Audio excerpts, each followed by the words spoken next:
안녕하세요. 주식클래스 주간 증시입니다. 아, 20.3배 미국 증시 배수 이야기이고, 데스크 바운스는 보통 이제 지수가 바닥에서 반등할 때 고양이에 있던 바운드를 표시하는 건데, 우리가 보통 기술적 반등이라고 이야기를 합니다. 이건 데스크 바운스는 이제 한국 이야기이고, 20.3배수 이야기는 미국 증시입니다. 미국 증시가 연일 신고가를 달리고 있습니다. 지금 화면도 보시다시피 여전히 이제 메가니피센트 7개 종목, 지금 약간 식스란 단어도 써요. 이 테슬라의 주가가 조금 부침이 보이면서 약간 식스란 단어를 씁니다만은, 엔비디아로 대변되는, 뭐 어떻게 보면 메타로 대변되는, 마이크로소프트로 대변되는 AI 열풍 자체가 연일 좀 이어져 가는 모습이고, 이 흐름에서 보게 되면 실제로 미국 증시는 연일 사상 최고가를 보여주고 있습니다. 엔비디아 주가죠. 어느새 700달러까지 왔고, 이제 S&P가 5,000포인트입니다. 뭐 역사적 최고점이죠. 예, 5,000포인트고, 나스닥 같은 경우도 역사의 최고점이 16,000인데 16,000까지 왔죠. 그러니까 미국 증시는 더할 나위 없이 호황을 보여주고 있습니다. 다우지수도 이제 뭐 4만 포인트도 얼마 남을 것 같지 않은데, 근데 최근에 조금 특징은 필라델피아 엔비디아 효과 때문에 이렇게 반도체 지수도 다시 강세를 가지고 있고, 다음 주 실적 발표 예정인 세계 최대 또 반도체 장비 회사, 이 회사 어디 갔어요? AMAT라는 회사가 있는데, 이 회사의 주가도 이게 연일 가주기 때문에 사실 AI라는 흐름 자체가 지금의 대세고 미국 증시의 중심이라는 건 부인할 수가 없을 것 같고요. 하도 이러다 보니까 이제 7개 종목 중에서 심지어 테슬라까지도 다시 한번 200달러 회복을 위한 나름대로 180달러 기준으로 20%가 200달러에서 10%가 빠졌을 경우가 180달러인데, 국내 2차전지 관련주처럼 조금씩 바닥에서 약간 매수세가 들어오는 모습입니다. 아직은 뭐 특별히 다른 여타 종목보다는 강하지 않더라도 말이죠. 그렇기 때문에 지금 미국 증시가 이렇게 호황을 보는 데 있어서는 아무래도 여전히 AI라는 큰 중심 자체가 가져가는 거고, 이제 뭐 다우 4만선, S&P 5천, 나스닥 16,000이 와도 미국 증시도 마찬가지 되게 쏠림이 심하기 때문에 여기 있는 산업재라든지 인더스트리얼 산업재라든지 기타 뭐 메디칼이라든지 또 헬스케어라든지 컨슈머 쪽으로 확산되는지 여부도 되게 중요할 것 같습니다. 근데 제가 보면 정시라는 게 항상 똑같이 움직이질 않거든요. 미국도 놓고 보면 뭐 7개 종목 위주로 많이 가고, 에너지 섹터 같은 경우는 여전히 부진하단 말이죠. 그래서 통상적으로 모든 정시가 전 섹터가 올라가지는 않습니다. 신고가 영역에서는. 그 관점으로 보시는 게 가장 중요할 것 같다는 말씀을 드리겠고요. 확실히 미국에서는 이 친구의 역할이 가장 크죠. 엔비디아인데 지금 절대 주가가 730달러 정도입니다. 시가총액은 대략 1조 7,800 1조 7,800억 달러 정도 되죠. 우리나라 돈으로 환산하면 3천조 정도가 될까요? 예, 얼추 그 정도 되겠네요.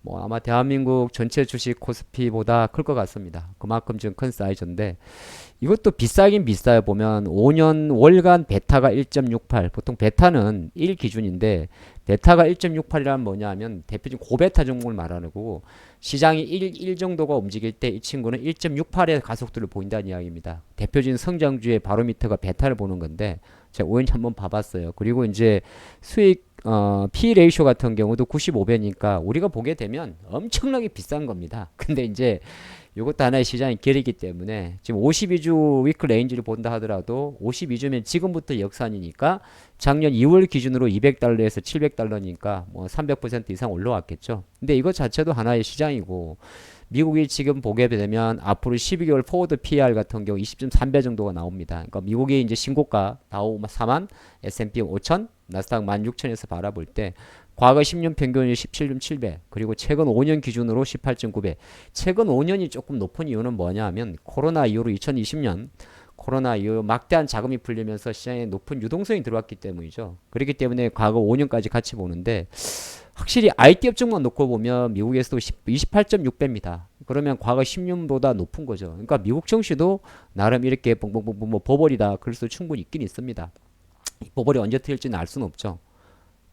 그렇죠. 시장은 사실 이제 가는 결대로 가는 거거든요. 그런 관점에서는 늘 조심은 합니다만은 시장이 주가 이거라는 건 놓치면 안 될 것 같고요. 우리나라도 데스켓 바운스 일지라도 적어둔 이유는 뭐냐 하면, 국내 증시가 PBR 프로그램이 있던 없던 실제적으로 외국 국내 코스피 지수가 2월 접어들어서 2월 18일 기준으로 그 2,480포인트 정도에서 600포인트까지 훌쩍 뛰었습니다. 2600포인트는 뭐 기술적으로 놓고 보면 크게 중요하지 않을 수도 있는데, 제가 분석한 바에 의해서 2580이라는 자리는 과거 2022년 9월달 2150 대비해서 20% 강세, 즉 강세장으로 가는 그림이기 때문에 시장 관점에서는 뭐 지수만 놓고 봤을 때는 뭐 장대양 예를 들어서 2580m로 내려올 때까지는 함이 좀 깨지네요. 그냥 지수 관점에서 미리 예단하지 말고 섣불리 이제 투자분들이 하다 보면 그런 게 있어요.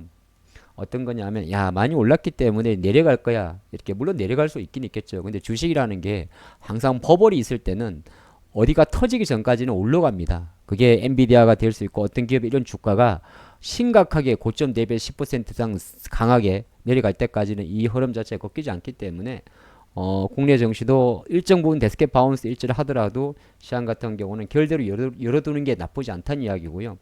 과연 이제 많은 투자분들이 코스피 같은 경우는 밸류 프로그램 관련해서 많이 올랐다 차치하더라도 이 코스닥이 얼마나 붙여주냐에 관심이 있잖아요. 근데 코스닥도 지수만 놓고 보면 지난주에 에코프로 같은 경우가 저점 대비 30%가 오르면서 거의 780선 이하에서 800선에서 올라와 있어요. 그림도 나쁜 그림이 아닙니다. 그쵸? 그런 관점에서는 속도의 차이는 왼쪽이 훨씬 강합니다만은 코스피 쪽이 아무래도 밸류 프로그램 들어가면 코스피가 유리한 건 사실이니까요. 그리고 수급으로 한번 좀 보시면 이게 뭐냐면 제가 1월 19일 정도로 날짜를 잡은 건데 뭐 지수만 놓고 봐도 당시 2400포인트 한 초중반에서 2600포인트까지 대략 한 250포인트가 올라왔는데 문제는 수급입니다. 무서운 게 뭐냐 하면 수급에 맞설지 말라 그러잖아요. 요 가운데 게 외국인 코스피 수급인데 매일 사죠. 최근에는 뭐 1조 단위로도 사고요. 지난주도 이렇게 계속 삽니다. 그래서 어느새 올해 24년 접어들어서 1월 달에 3조 4천억을 샀고 2월 현재 4조 4천억을 샀어요. 벌써 8조 원 정도를 샀습니다. 물론 여기에 한 2조 2천억 정도가 삼성전자의 블록딜 이슈니까 그거 딱 뺀다고 하더라도 대략 6조 원 정도의 매수가 들어오는 거거든요. 그래서 1월 달에 한 6조 2천억을 팔던 기관까지도 2월 접어들어서 많지는 않지만은 매수 좀 가담한다는 것은 지금 외국인 투자가들이 얼마나 코스피에 물밑 매수를 하느냐를 우리가 좀 볼 수가 있고요. 물론 지금의 이 선택이 어떤 결과를 가져올지는 알 수는 없습니다. 하지만 제가 말씀드리는 것은 시장이란 것은 많이 올랐다는 것은 조심은 하지만은 데스켓 바운스에 대한 조심은 하지만은 미리 그거를 뛰어내릴 필요는 없다는 겁니다. 그 관점으로 보시면 좋을 것 같고 이게 밸류 프로그램이 이제 2월 달에 어느 정도 구체화된다고 이야기를 하는데 다시 한번 보게 되면 세 가지 정도가 잡혀 있어요. 투자 지표를 비교 공시한다. 업종별로. 그렇죠. 뭐 자동차는 왜냐면 금융하고 자동차 업종하고 다 업종별 PR이나 ROE가 다 다르니까. 그래서 업종별로 PBR이나 ROE나 PR을 어느 정도 기준을 정해 가지고 순위를 공개한다. 그런 내용이죠. 그러니까 뭐 금융업종은 금융업종에 맞게, 자동차면 자동차에 맞게. 왜냐하면 여기 다 들어가게 되면 자동차나 철강이나 금융은 유리하잖아요. 근데 IT는 부진하거든요. 근데 그걸 업종별로 나눠주는 거예요. 보통 우리가 PR을 분석을 할 때도 10배, 10배 같은 기준을 보더라도 아까 미국도 놓고 보면 IT 업종들이 조금 성장적으로 많기 때문에 밸류를 높게 봤잖아요. 그거 마찬가지입니다. 그래서 국내에서도 아마 업종별로 PBR이나 ROE나 PR을 공개하지 않을까. 그리고 기업 가치 재고 추진 같은 경우는 이제 기업 지배구조 보고서라고 이야기를 하는데 요거는 이제 한번 좀 지켜봐야 될 것 같고 또 기타 우수한 기업으로 선정된 ETF를 상장한다는 내용인데 제가 생각하는 거는 요 비교 공시라는 것 자체가 아마 조금 기업들한테 이 부분을 맞추는 데 있어서 어느 간접적인 프레스가 되지 않을까 생각은 해봅니다. 물론 이제 액션을 하고 안 하고는 그 기업의 자율이겠지만 말이죠. 그리고 또 밑에 조금 놓고 보면 이제 금융위에서 좀 이야기하는 자사주 제도 개선 방안까지 놓고 보게 되면 약 가지가 있긴 있습니다. 여전히 좀 말이 많죠. 우리가 인적 분할할 때 일반 주주 권익 제고하는 거 이런 내용들 그 다음에 자사주의 전 과정의 공시를 강화한다든지 아니면 뭐 규제 개선해가지고 뭐 자사주가 보통 직접 취득하는 경우가 있고 정권에서 신탁하는 경우가 있는데 이것도 규제를 같이 적용한다 이런 내용입니다. 그럼 여기서 지금 이 시간에 금융위의 자사주 제도 개선 방안에 뭐 별도로 시간을 할애할 필요는 없을 것 같고요. 중요한 거는 계속 이력적으로 이런 식으로 어느 정도 뭔가가 구체화된다는 겁니다. 구체화된다고 한다면 시장의 액션 같은 경우는 지금 우리가 보여준 대로 요인 투자가들은 쉽게 이 발을 놓을 가능성이 낮지 않나 그렇게 보는 거고 시장을 보는 관점에서는 일단 실체적으로 전체의 흐름 자체가 많이 오른다 급등했다는 부담은 있습니다. 심지어 뭐 현대차 같은 것도 부담은 있긴 있겠지만은 미리 뭐 뛰어내릴 필요는 없다는 게 저희 생각이고요. 예, 금융주도 마찬가지입니다. 상승 탄력에 대한 부담은 있지만은 미리 뛰어내릴 필요는 없지 않을까 보는 거고 이게 조금 활성화됐을 경우에 이제 코스닥 같은 경우도 어느 정도 염두를 한다고 하니까 그 부분도 우리가 생각을 해야겠죠. 다음 주는 큰 변동성이 있는 게 가만히 놓고 MSCI 분기 리뷰 같은 경우는 이제 2월 13일 우리가 미국 시간으로 12일이라 한국이 이제 연휴를 쉬고 하는 2월 13일 거래일 전에 발표될 겁니다. 아마 뭐 한진칼 정도 유력하다고 하고 근데 오히려 또 요것 때문에 뭐 에코프로 머티 같은 경우는 포함되지 않지 않을까 해서 좀 약간 억눌렸던 수급도 있었기 때문에 오히려 억눌렸던 수급이 다시 분출하는지도 좀 볼 필요가 있고요. 슈퍼볼은 왜 적어놨냐면 보통 슈퍼볼은 현대 기아가 광고 엄청 하죠. 그래서 그냥 자동차 업종 때문에 띄워놨습니다. 보통 기아 같은 경우가 여기서 광고비 옛날에 한 5천억 정도 쓰던 것 같은데 지금은 잘 모르겠어요. 이런 일정이 있고 우리 한국엔 별로 관심이 없죠. 미국은 난리죠. 슈퍼볼이.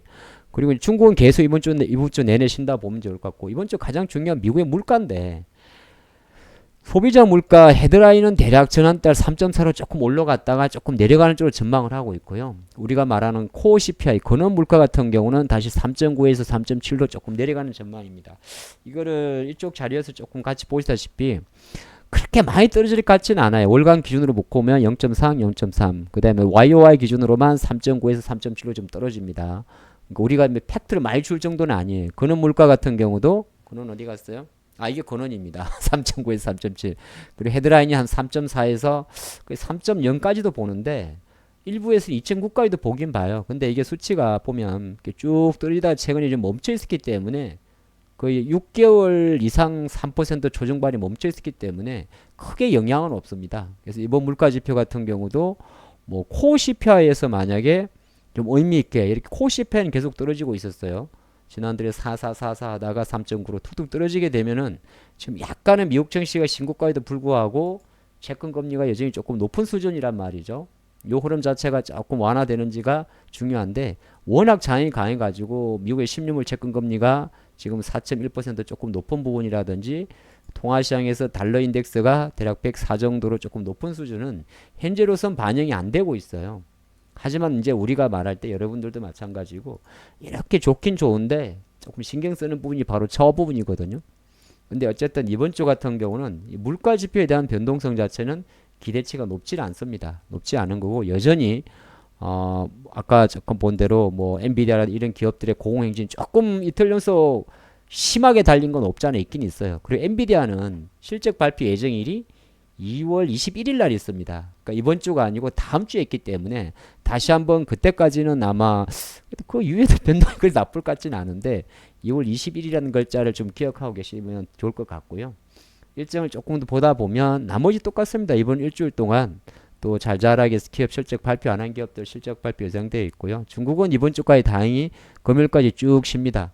그러니까 중국이 이번 주까지 쭉 쉬는 부분이 우리나라 입장에서는 되게 긍정인 거죠. 예, 긍정을 볼 수 있는 거고 또 미국 전 세계 반도체 장비 회사 아마 3위 정도 할 거예요. AMAT가 이런 기업들도 실적 발표하기 때문에 뭐 올해 이번 주 같은 경우도 거의 제가 볼 때는 쉽게 미국 증시가 조정이 나와도 깊을 것 같지는 않고 상당히 뭐 견조한 흐름을 보일 수 있지 않을까 보겠고 지금 장은 그렇게 편식할 필요는 없습니다. 편식이 뭐냐 하면은 너무 반도체냐 이제냐 그건 없을 것 같고 그냥 딱 보면 코스피는 저 PBR 밸류 프로그램 코스닥은 그래도 2차전지 관련주가 올라가면서 지수가 올라간다 그렇게 보시면 좋을 것 같고 뭐 지난주 금요일날 엔비디아 효과 때문에 또 국내 뭐 반도체 관련주도 많이 움직였습니다만은 지금 이 장의 중심은 반도체 배터리가 아니고 정확히는 PBR 관련주라는 걸 잊고 기억하고 가시면 좋을 것 같고 그 중간중간에 장이 올라오면서 어느 정도 종목들의 본인의 모멘텀이 붙고 있다. 저는 그렇게 해석을 하고 있습니다. 그 관점으로 좀 보시면 좋을 것 같습니다. 주컬 감사합니다.